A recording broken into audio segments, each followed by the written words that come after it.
So what we want to do is we want to take the number 8 and we want to try to write it as the multiplication of what we call prime numbers. Now, we need to talk about what a prime number is. A prime number is a number where it can only be evenly divisible by 2 numbers. And those numbers are the number 1 and the number itself. So let's take an example of 2. Is 2 a prime number? It is a prime number because the only way that I can divide something into the number 2 is if I divide by 2 or if I divide by 1. So the number itself or the number 1, those are the only 2 numbers, then it's a prime number. The number 3 is also a prime number. I can only divide the number 3 into there and also the number 1. But what about the number 10? Well, 10 is divisible by 2 and by 5, and it's also divisible by 10 and 1, not a prime number. 8, I can divide that by 4, off the top of my head. 16, I can divide by 8, I can divide by 2. 20, I can divide by 4, I can divide by 5. So none of those are prime numbers. The prime numbers are the ones where we can only divide by the number itself and also the number 1. So for instance, the number 7. Can't divide the number 7 by anything except for the number 1 and the number 7. The number 11 is prime because I can only divide it by the number 1 and the number 11. So now that you refresh your memory as to what a prime number is, let's go here and draw what we call a factor tree to figure out the way to represent this as a product of prime numbers. So what you do is you write the number down and draw a little tree under it. And you ask yourself, what times what can give me 8? And you're free to choose any numbers that you can think of. So 2 times 4 is 8, and I'm going to choose that. Now you really don't want to choose 1 times 8, because then you have the same number you started with. 8 is the same number. So you want to pick other numbers that multiply together, but you're free to choose whatever you like. So here we have 2, and we'll put a little dot here, times 4. The dot means 2 times 4 gives me 8. And then you ask yourself, okay, I'm at this level of the tree. Can I pick 2 numbers that multiply together to give me 4? And the answer is yes, 2 times 2 is 4. And then I continue going down the tree and I say, okay, what times what can give me 2? Well, only 1 times 2 can give me 2. So 2 is a prime number. And I have 2's down here as well. I have 1 times 2 can give me 2, 1 times 2 can give me 2. So basically you keep filling this tree out until all the numbers at the bottom are prime numbers. Notice that all the numbers at the very bottom of this tree are 2's, which are all prime numbers. What we basically have said here without saying it, right, is the following thing. We said that the number 8 is equal to all the numbers in the bottom of this tree multiplied together. 2 times 2 times 2. Make sure you agree with that.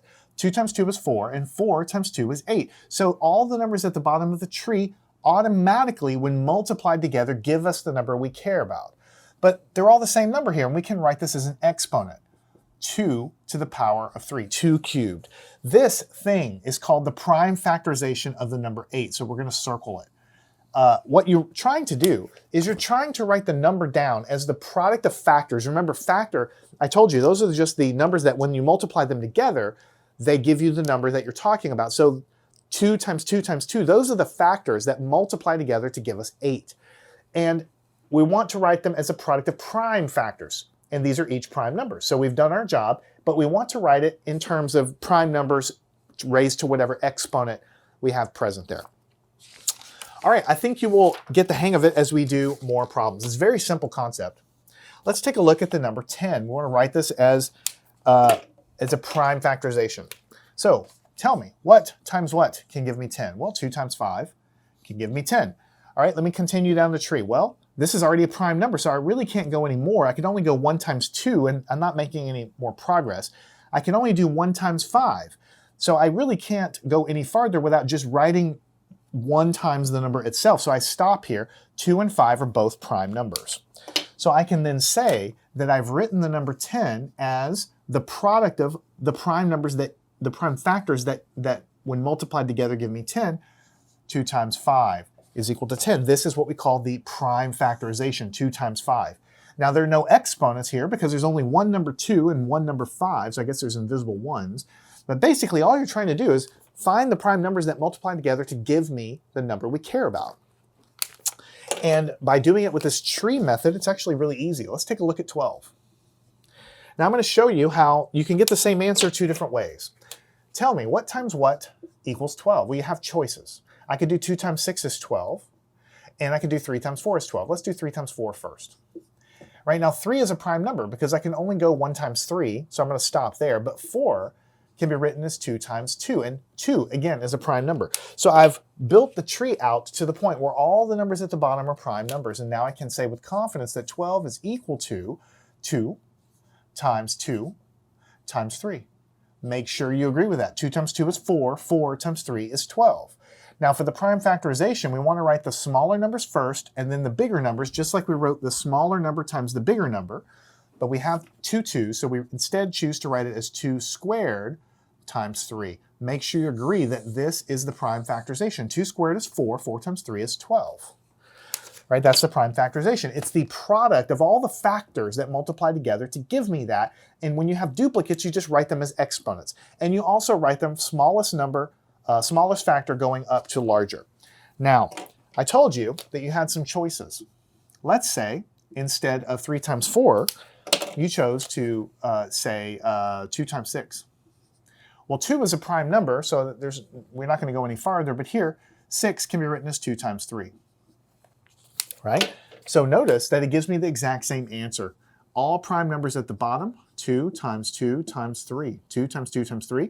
And so it's exactly the same answer, 2 squared times 3. So no matter what numbers you pick to build your tree, you will get to the same answer. All right, let's choose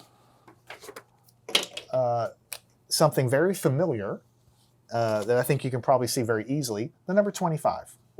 Let's write the prime factorization of 25. Well, what times what gives me 25? I'm thinking 5 times 5. Now, is 5 a prime number? Yes, it is, because I can only write it as 1 times 5. And of course, I have the same exact thing here. So this is actually really simple. We just say that the number 25 is equal to 5 times 5, all the numbers in the bottom of the tree, which is equal to 5 squared. This is the prime factorization. We always want to write them as little exponents. And you obviously know that 5 squared is equal to 25. All right, now let's pick a number that's a little bit bigger. What about 28?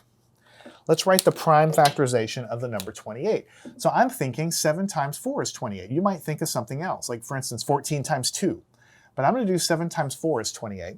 7's a prime number because I can only do 1 times 7. But 4 is not a prime number. I can write it as 2 times 2. But of course 2 is a prime number. So the way I write it is I say that 28 is equal to, I write all the product of all the numbers at the bottom, 2 times 2 times 7. The way I really want to write it for my final answer is 2 squared times 7. And so the answer is 2 squared times 7. If you did the tree the other way, if you just happen to remember that 28 is also 2 times 14, that's a prime number, but you could write this as 2 times 7. Notice you get the same numbers, 2 times 2 times 7. Exactly the same thing, so you're going to get the same prime factorization. All right, let's take the number 16. You have choices here. I can write 16 as 8 times 2. I can write 16 as 4 times 4. I'm just going to choose 8 times 2, but by now you know you're going to get the same answer either way. 2 is prime. I can't go any farther. But 8, I can write it as 4 times 2. And 4, I can write it as 2 times 2. And everything at the bottom of the tree is now a prime number. So what I say is, I say that 16 is equal to 2 times 2 times 2 times 2, 2 times 2 times 2 times 2. Check, make sure. 2 times 2 is 4, 4 times 2 is 8, 8 times 2 is 16. So I say the prime factorization is 2 to the 4th power. This is what I write down, 2 to the 4th power. All right, we only have 2 more problems. Take a look at the number 42. There are multiple ways to write the multiplication of 42. I'm going to write 7 times 6. Now 7 is prime. I can't do anything but 1 times 7, but here I have 2 times 3 is 6. All of these are primes. I can't break them down any farther to anything other than, 1 times 2 and 1 times 3. So I say that the number 42 is equal to 2 times 3 times 7. Everything at the bottom of the tree, there are no duplicates, so I don't have any exponents. And also, I also try to go smallest to largest number. I write them from the smallest number to the largest, so this is the final answer for the prime factorization of 42. Finally, our last problem, we'll take the number 36. Let's write the prime factorization of 36. Now you can choose whatever you want. I'm going to choose 4 times 9, but you could do 6 times 6 is 36. Or you could do 12 times 3 is 36. You're going to get the same answer either way. 4, I can break it down to 2 times 2, and 9, I can break it down to 3 times 3. These are all prime numbers at the bottom. So I say that 36 is equal to 2 times 2 times 3 times 3, just the multiplication of all the numbers at the bottom. And so 36 is equal to, this is 2 squared, multiplied by here 3 squared. Make sure you agree. 2 squared is 4, 3 squared is 9, 9 times 4 is 36. So this is the prime factorization. So here we have learned a couple of things. We've learned how to write the prime factorization of a number down. We've also kind of reviewed what a prime number is. And then we've also learned this thing called a factor tree. This thing where I'm drawing, the branches and all that stuff, it's useful for this, but it's also useful for square roots and cube roots later on down the road. So don't forget this factor tree business because they're kind of fun to write. And actually, they're very important when we do square roots and cube roots and other things later down the road. We're going to be getting to that pretty soon. So don't flush this knowledge. We're going to use it later. Whatever is at the bottom of the tree, once you break it down to prime numbers, the multiplication of those factors are called the prime factorization. We just write it, smallest prime factor multiplied up to the largest, and any duplicates we have, we write it in terms of exponents, and that's it. So I'd like you to practice these. Follow me on to part 2. We'll get a little more practice with prime factorization. Learn anything at mathandscience.com.